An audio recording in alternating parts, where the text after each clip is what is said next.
Abigail suddenly felt that someone else was present in the room besides her. There were a few men hiding in the room, waiting for a chance. Just as Abigail put her phone down and sat up alert, one of them jumped out and covered her mouth with his hand. But in a swift move, Abigail stabbed a pencil into his hand, broke free, and tried to run. Suddenly, other kidnappers grabbed her, forced her down, and injected her with something that knocked her unconscious. Unaware that this would turn out to be the biggest mistake of their lives, they then placed Abigail in a body bag and immediately fled the house. Outside, some members of their gang were waiting in a car. They put Abigail in the vehicle and headed toward their hideout. Upon reaching their hideout, they handcuffed Abigail. She was the daughter of a millionaire, and they had kidnapped her for ransom. However, an argument broke out among them over how to split the money.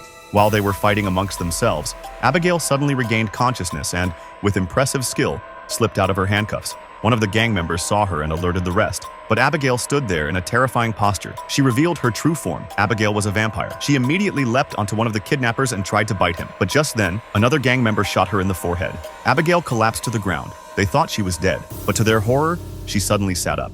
Then the girl among them fired a hail of bullets at Abigail, but they had no effect on her. She and the others quickly ran out and locked the room, fleeing downstairs in panic. Terrified, they decided to kill Abigail and prepared the necessary weapons. When they returned and opened the door, Abigail was no longer there. They moved to another room, and there, they found her dancing with the decapitated corpse of one of their friends. Suddenly, Abigail attacked the girl. The girl quickly held out some ginger toward Abigail, but Abigail snatched it from her hand and took a deep sniff to show that ginger had no effect on her. And now, nothing could save them from death.